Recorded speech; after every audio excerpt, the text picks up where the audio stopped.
Hi, I'm Tonia. Welcome to my YouTube channel and welcome to my inspiration series. So first thing, I'm actually going to be using this intro here on all of the inspiration videos that I'm going to be making. So if you don't want to watch me talking about myself and telling you why I'm doing this inspiration series, go ahead and fast forward now to this many minutes and this many seconds. That'll take you to the start of the interview. So a little bit about me and why I'm doing this and what this is. I am a hairstylist and a makeup artist. I'm also a minimalist and a pretty new vegan.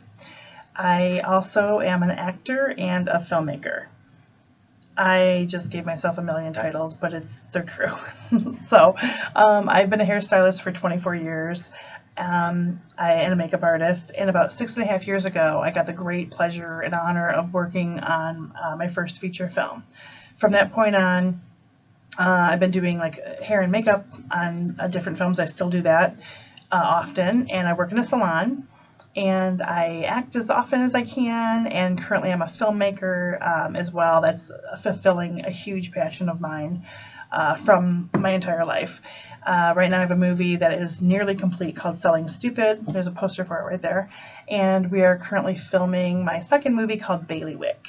So I've had the pleasure of and the honor, like I said, of acting in a lot of indie movies. Bachelor's Grove is one of them.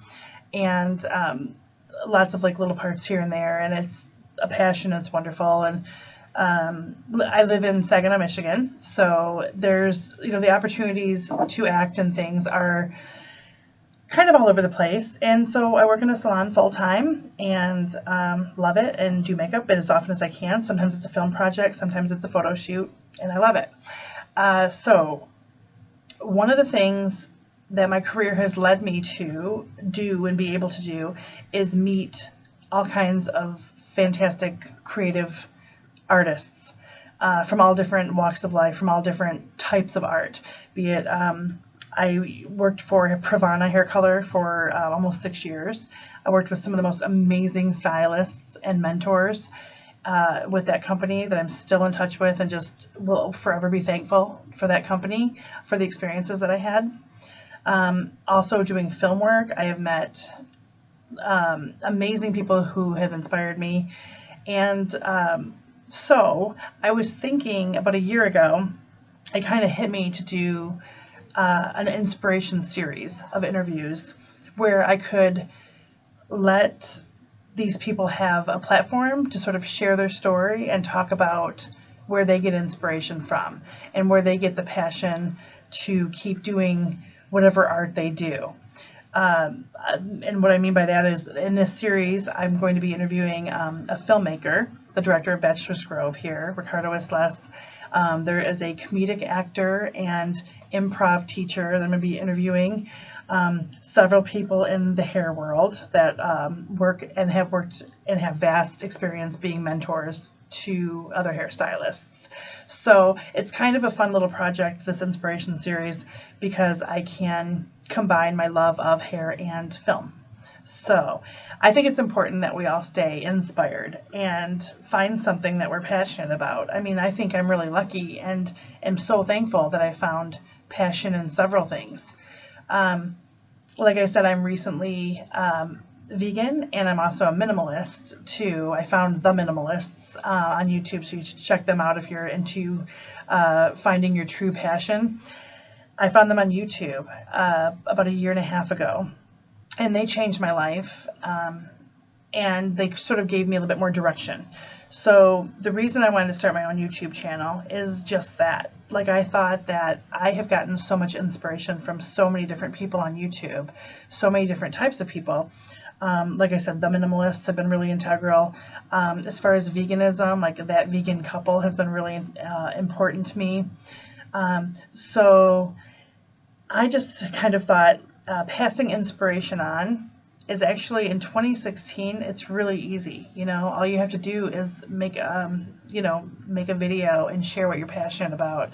And so I've been so impressed over the last few months with what YouTube has to offer. I used to sort of make fun of it. I don't really like reality shows very much, but since I started learning from different people on YouTube and finding inspiration from different people on YouTube, I have recently just kind of said, maybe I could do something like that. So I invite you to stay now for these interviews that I'm doing. And there's, of course, descriptions down below of like who this is, because like I said, I'm going to use this intro for all of them. So thank you so much, and nice to meet you. And I hope you enjoy. Thanks. Well, hi, Ricardo. Hi, how are you? I'm fine, thanks. Thanks so much for being with me tonight, all the way Chicago to Saginaw, Michigan, right? So I just want to give you the introduction that you deserve, and thank you so much for talking to me today about inspiration and about where you get your inspiration from.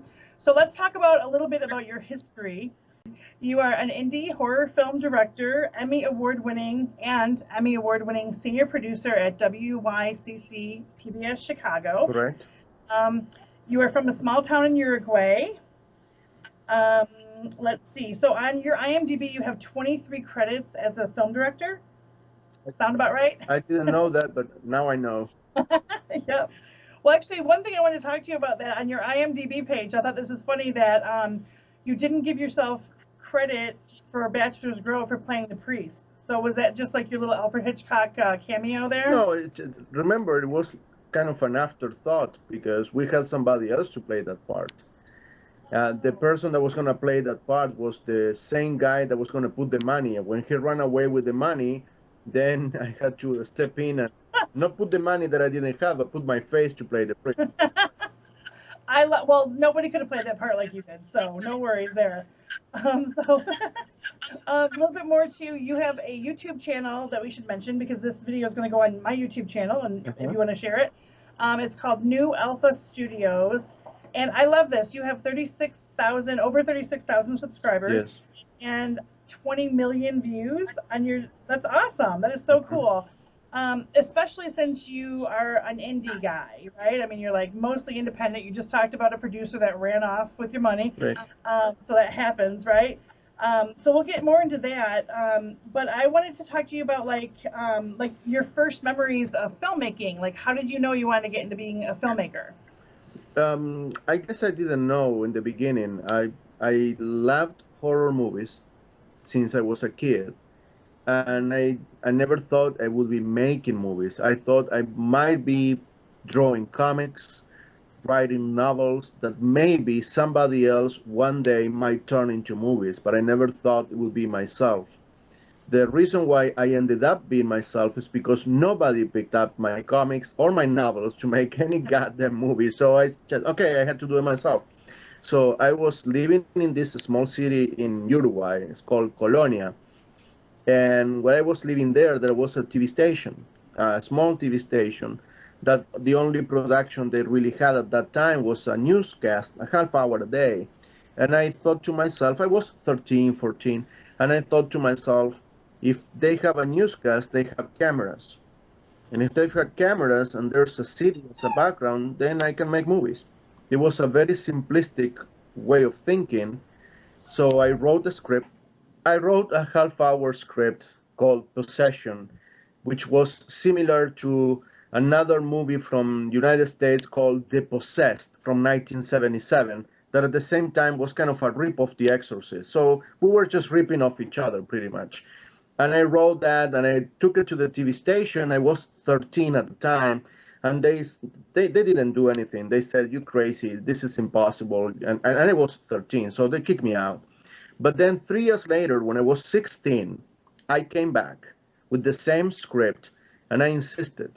And maybe I was older or maybe it was a different time in the country. They told me, if you get advertisers, we'll make your movie. So I went out and I went around town and talking to, grocery stores or whoever, told them what I wanted to do. And I got 20 advertisers and they only asked me for 10. So they made a movie. And all of a sudden, I was there with, a TV crew working for me. I was 16, can you imagine? And I was acting also in it. And we made it. It ended up looking like a night gallery. Remember the night gallery from the 70s, the short half-hour horror stories? They put it on the air, and that was March 1986. Yeah, March 1986. They put it on the air. People liked it, and that's why the next movie was already a feature length. I was 17 when we made it, and from that point on, we just kept going. They offered me a job also at the station. I started working at the station, and I worked there for 9 years. Yeah. Okay, that is exactly, I didn't even know that story at all about you. I had no idea. That is exactly why I wanted to do this little inspiration video series, is because of stories like that. Because as you know, I'm a filmmaker too. I'm on my second one. The first one is Selling Stupid, out soon. We're going to be resuming filming on Bailiwick, which, by the way, Ricardo acted in my movie. I brought him here, and because I was in one of his movies, so um, I saw his acting skill, and also just wanted to thank him and wrote a part that I knew he would be perfect for.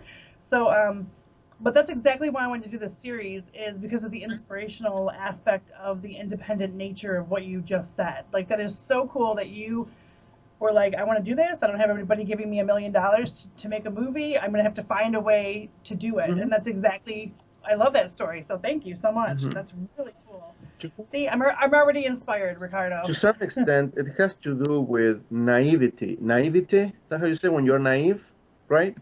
That thinking that almost anything is possible and not knowing enough. That sheltered me from, yeah, that ignorance sheltered me from defeat. From fear Yeah, and from fear, defeat. from Yeah. fear of failure. It just I couldn't even conceive. It was a very simplistic way of thinking. If there are cameras out there, then there's a city, and there are actors, then there's a movie. Period. Okay. I love that. Oh my gosh. Of course, today there are many, many, many people in their garage thinking this way and making movies because technology has become very accessible. This is good and bad. But in the 80s, it wasn't that simple. You couldn't do it yourself. You had to either partner at a TV station, which is what I did, or if you were in someplace else, you had to go to a film school or do something else. I mean, people didn't have at home cameras to make movies, at least not in South America. And here it was also very expensive. People had film cameras, and you had to develop and go to Kodak or whatever. So, but anyway, we made 3 movies with the TV station, and then after that, they told me that of course they couldn't keep doing that. That's when I really became an independent, because up until then, I was working with a TV station. Even when I was so young, it was like an official production of the TV station, not my own. Okay, I was writing and directing. So in my fourth movie, I became an independent. And from that point on, yes, I have always, with a few exceptions, worked as an independent. In my country, in the first 10 years of my career, because there was nothing like an industry. So even if I wanted not to be an independent, I didn't have a choice. When I came here, I thought I would stop being an independent. And I thought I would just, like everybody who comes to the United States and wants to make movies, I thought I would be in Hollywood. Um, but then life choices brought me to Chicago instead of Los Angeles. And Hollywood is a city. I mean, it's a geographic location. Either you're there or you're not. I don't think you and I know anybody who makes Hollywood movies living a few blocks from where I am in Chicago. That's not how it works. You have to go there. So I stay here. I have a family here, and I kept making movies as an independent. Because to me, what is not an option, it is optional to make Hollywood movies, but what is not an option is not to make movies. That is not an option to me, because you have to tell stories that you have in your head. And if it's not film, then maybe it's theater. But in my case, I've never done theater, so I kept doing what I do. Yeah. Oh, yeah. Me too. That's great. Did you ever end up working under someone in film then to learn the aspects of filmmaking, directing? I mean, just work your way up or anything, or did you obviously didn't do that? Then you just jumped as a teenager, just jumped into writing, directing, editing, and everything else, right? Well, the, I'm not the first one who says this. One of the best film schools is to watch movies. So Mhm. I used to watch movies without the volume up, because when you watch a movie silently, you you see things that otherwise you get distracted by the story or by the music or by audio. But if you choose a classic like The French Connection from the 70s and you pull your volume down, you're going to learn a lot about how to make movies. Really are. So I used to do that. because I didn't. There was no film school in my whole country. It wasn't just a city thing. It was the whole country didn't have one. The first film school in my country opened when I left, and the Mhm. person who opened the school was someone who used to compete with me, and I used to win. So where would I go? So I learned making. Yes, I had to learn by making. It's a little bit of intuition, but let me tell you something that some people might find interesting. I learned a lot by doing comics because the language of comics and the language of film is very similar. When you have someone saying something important, you do a close up in the comics. The And same, you're storyboarding yeah. essentially. The Yeah, I mean, storyboard is right. The storyboard is like a comic to make a movie. But I used to actually draw comics. I even published a couple in my country.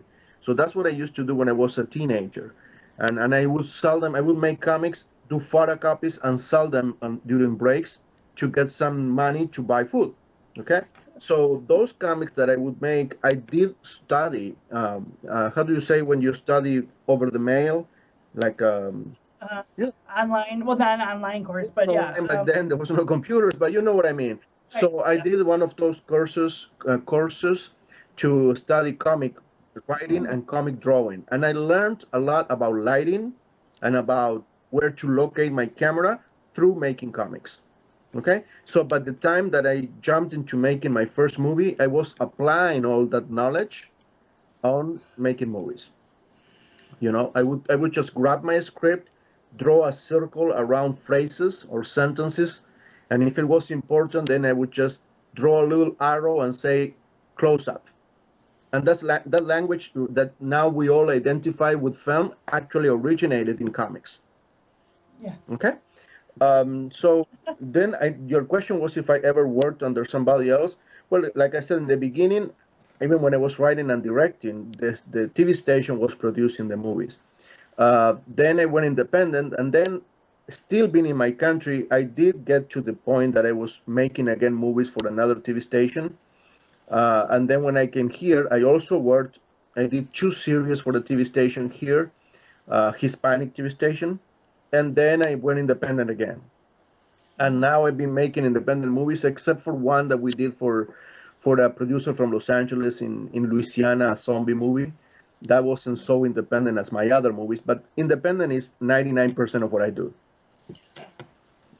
Yep. Um, I see that about you too because you're so hands-on too. Like, I really like and aspire to be like that, like you with this, is that you do know your shots so much, and I think that you're really efficient. Like that, you know what you want. So that's one of my goals right now because I mean I started with hair and makeup and then acting, and then it's like, well, who do I think I am? I'm gonna direct a movie. But with my first feature, I mean, without the other team members helping me, I didn't know that whole storyboard aspect of like the whole like how you need to set up a shot. I didn't know that stuff. So it's just kind of funny that like two people to be self-taught like from different backgrounds and stuff like that. It's interesting what you can pick up from.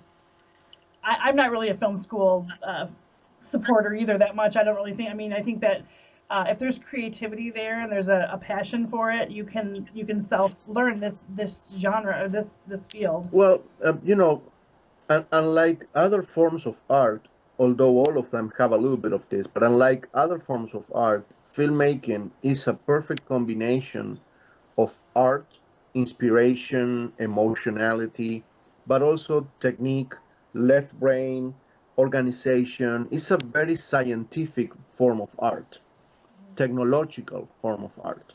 So I think where film schools come in play is they can help you take shortcuts. If you already have the creativity that you're talking about, and if you already have the inspiration, by going to film school, you can probably avoid making many of the mistakes that we independents make in the beginning, Mhm. abusing of other people's lives and time sometimes, in the secluded, safe environment of a classroom where everybody's Totally doing good. the Great same, point. Mhm.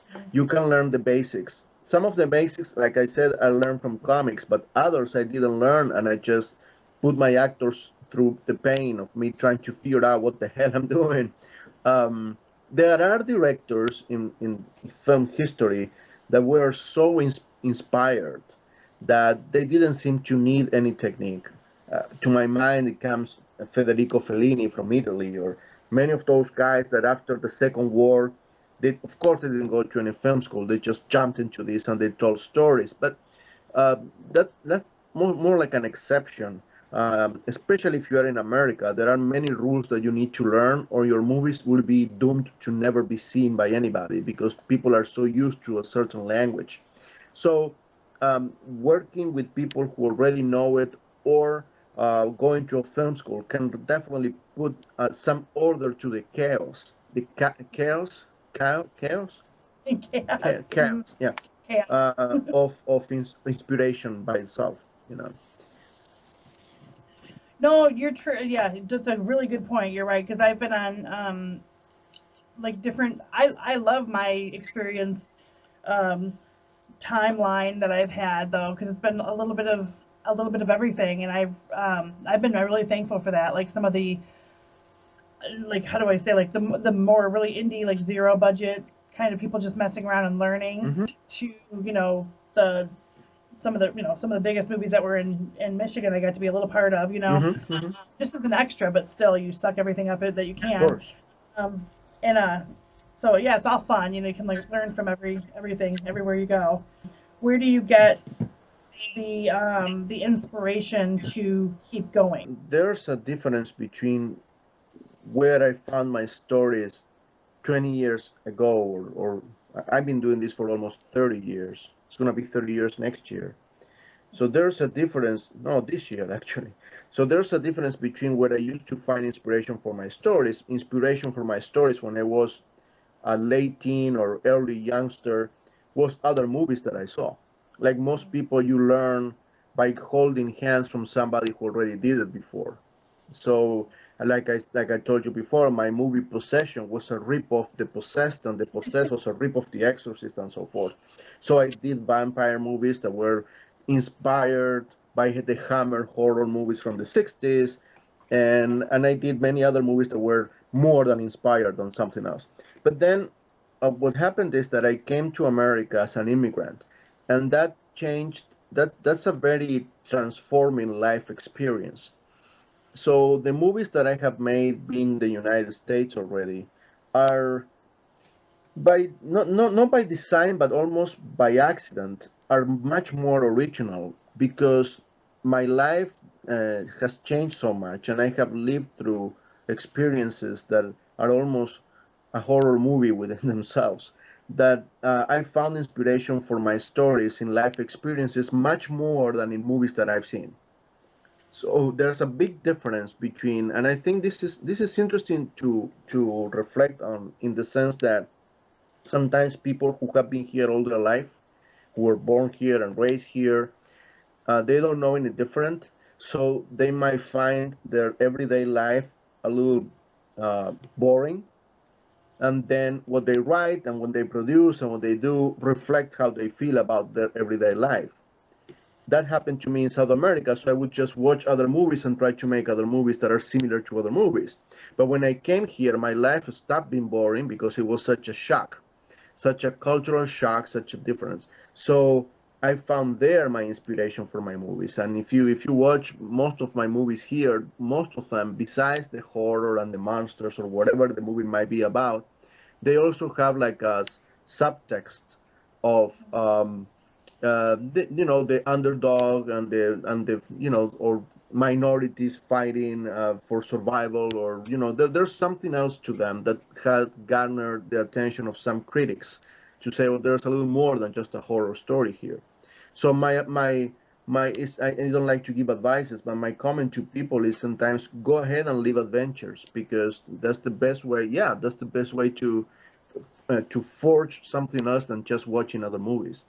And Hollywood is making remakes all day long because I think most of the people who are in Hollywood now, they grew up in a very safe environment, so their imagination is kind of dry. Plus, Hollywood invests so much money that they don't want to take any risk. So you combine those two elements, and you're gonna get the same story over and over and over with different actors. But put yourself in peril and in difficult situations, and you're writing and whatever you do, even if it is clay and you're just sculpting, it's going to get much better. Um, so that's one part of the answer. I know this is too long, but uh, No.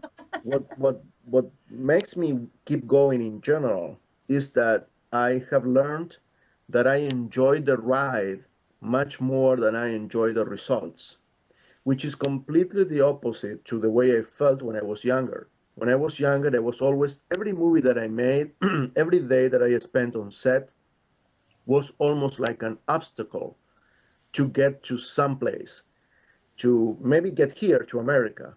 You know, it's like you make an entire movie thinking maybe this is the movie that is going to take me to Hollywood or something like that, which is something that I see here in Chicago sometimes in young people in the crew. You can tell that they don't even want to be there. They want to finish that so they can put it on a reel, and in their imagination, they're going to end up in Hollywood. Um, but then I learned that I love what I do so much, working with actors, working with the crew, drawing my storyboards, writing the story, walking and listening to music, imagining scenes, all of that. I enjoy the ride so much that I don't really care what my destination is anymore. I just go one movie at a time, and I enjoyed a lot of it. Well, that's good. Well, I couldn't ask for a better end of to this interview than that, because that's exactly, again, exactly what I was thinking. I think when I was inspired to do a little series of interviews on people who inspire me. So that is really cool. You've told me story after story. So I so appreciate it. Thank you so much.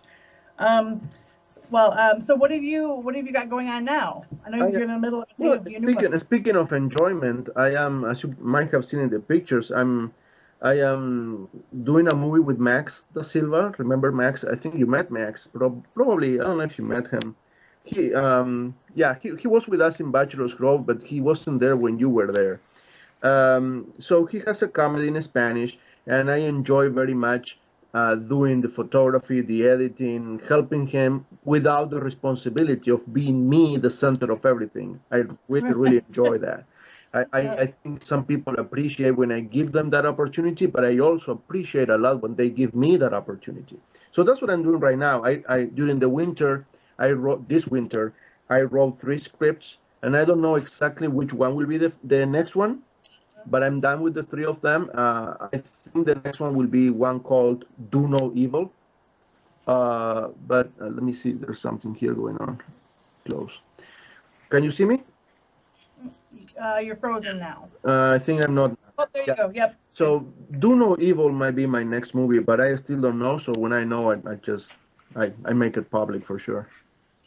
Well, how will that happen? Will one of them rise to the surface? You'll start dreaming about it. You'll start getting No, that thing where it starts getting a life of its own. mm, every time is different, and every movie is different. Sometimes I have a more um, how do I say, engineer approach to a story where, for example, The Sacrifice, my last movie, I knew that I wanted to do something with the Indian community because in my YouTube channel, India is the number one country that likes my movies. I don't know why. Oh, that's so No cool. idea because I'm not Indian. My movies, until The Sacrifice, didn't have any Indian topics or characters. So I decided to try to. So what I did is, see, this is a different approach. This is not really inspirational. It's more like, okay, I know it's more like a marketing thing. I know that India likes my movie, so let me see what kind of legends India has that might be good for a horror movie. And then I did That's a lot of research online and I came across some legends that I had never seen a movie about before. And I did some research on IMDb to see if there was any movie about that, and there wasn't. So you start like an engineer, but then you find the art. mhm. Okay? So sometimes you That's start with great. your left brain, the left side of your brain, and it takes you to the right one. And sometimes you start on the right one and then you need to put it under control and you need to let the left one intervene. Yeah. Right, right. So That's great. I love that you did that.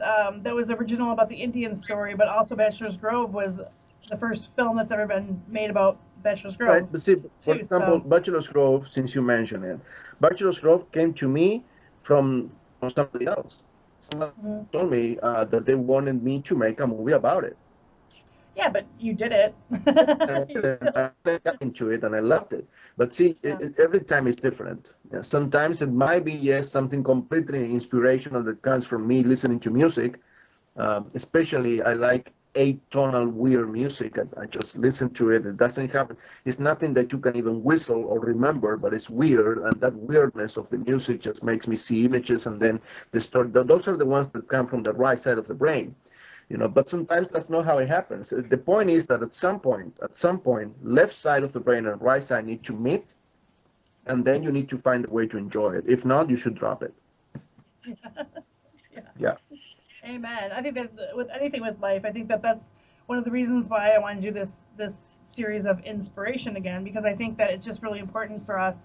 Doesn't matter how old, doesn't matter where we live or what we choose to do.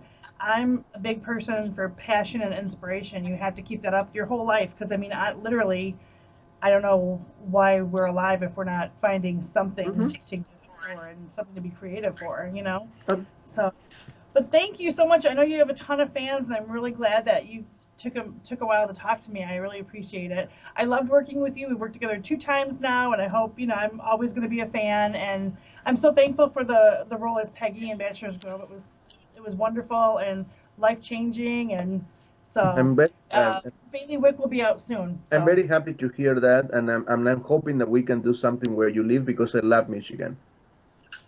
okay, yes, well, yeah, well, we gotta talk. Mm-hmm.